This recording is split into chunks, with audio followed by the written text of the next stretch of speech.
Assalamualaikum warahmatullahi wabarakatuh. Perkenalkan, saya Arsyana Zafitri dari Manajemen Pendidikan Islam 4C dengan NIM 2010206040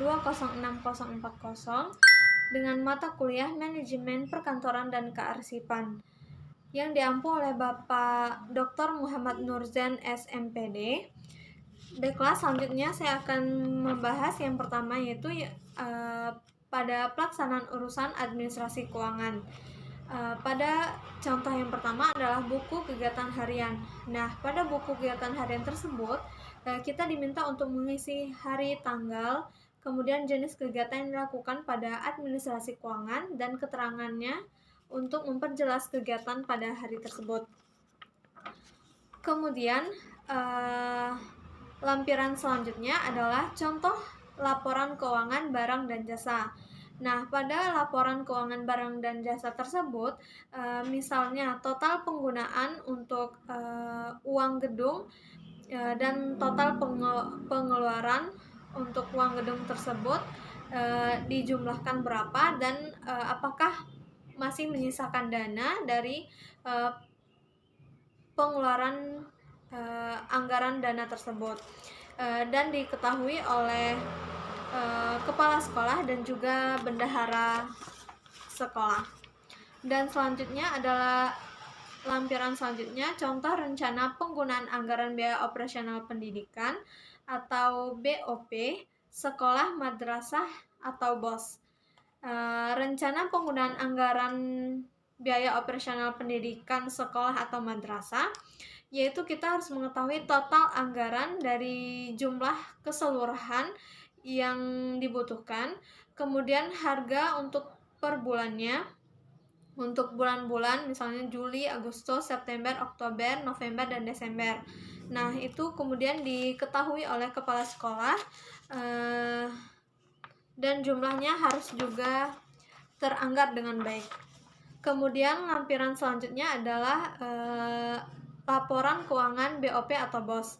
Nah, di sini juga dibutuhkan total penggunaan dan total pengeluaran dari keuangan BOS tersebut. Nah, dari anggaran keuangan BOS tersebut, apakah memiliki sisa dana dari pengeluaran dan penggunaan dana tersebut. Kemudian lampiran selanjutnya,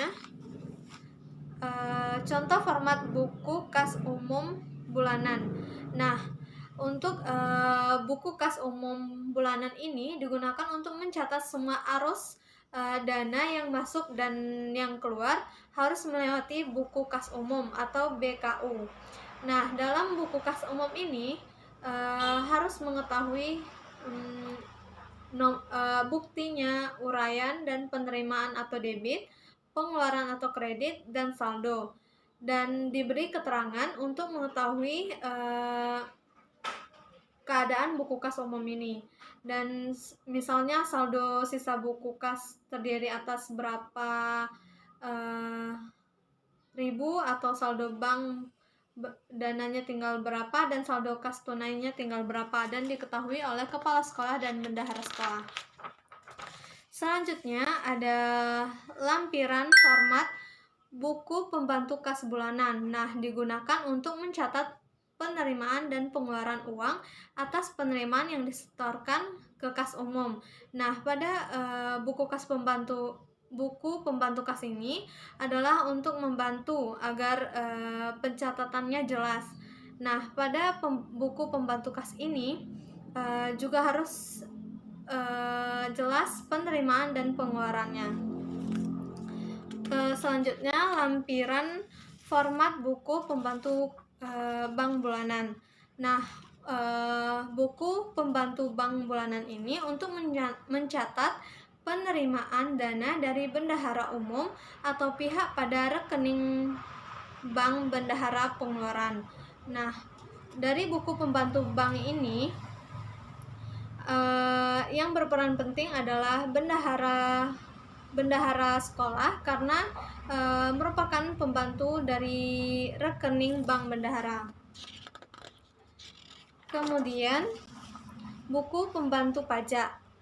Pada buku pembantu pajak ini pajak yang diterima dan akan disetorkan oleh bendahara. Nah, pada buku pembantu pajak harus dicantumkan nama sekolah atau madrasah, desa atau kecamatan, kabupaten atau kota, dan provinsi. Dan nomor buktinya jelas, uraian, penerimaan debit, dan pengeluarannya. Contoh lampiran terakhir yaitu surat kenaikan gaji berkala. Kenaikan gaji berkala ini adalah kenaikan gaji yang diberikan kepada PNS apabila yang bersangkutan telah memiliki syarat-syarat yang telah mencapai masa kerja, golongan yang ditentukan untuk kenaikan gaji berkala, dan dapat penilaian rata-rata cukup dalam penilaian pelaksanaan pekerjaannya. Nah, pada kenaikan gaji berkala ini dibutuhkan nama, tempat, dan tanggal lahir, kemudian NIP, pangkat atau jabatan, unit kerja, gaji pokok lama, dan diserahkan kepada pangkat yang akan ditetapkan oleh pejabat, tanggal, nomor, tanggal mulai berlakunya gaji tersebut, masa kerja golongan pada tanggal tersebut, dan diberikan kenaikan gaji hingga memperoleh kenaikan gaji pokok baru, tunjangan khusus atau jabatan. Nah, sekian penjelasan mengenai manajemen perkantoran dan kearsipan pada administrasi keuangan sekolah. Mohon maaf jika terdapat kesalahan. Saya tutup dengan wassalamualaikum warahmatullahi wabarakatuh.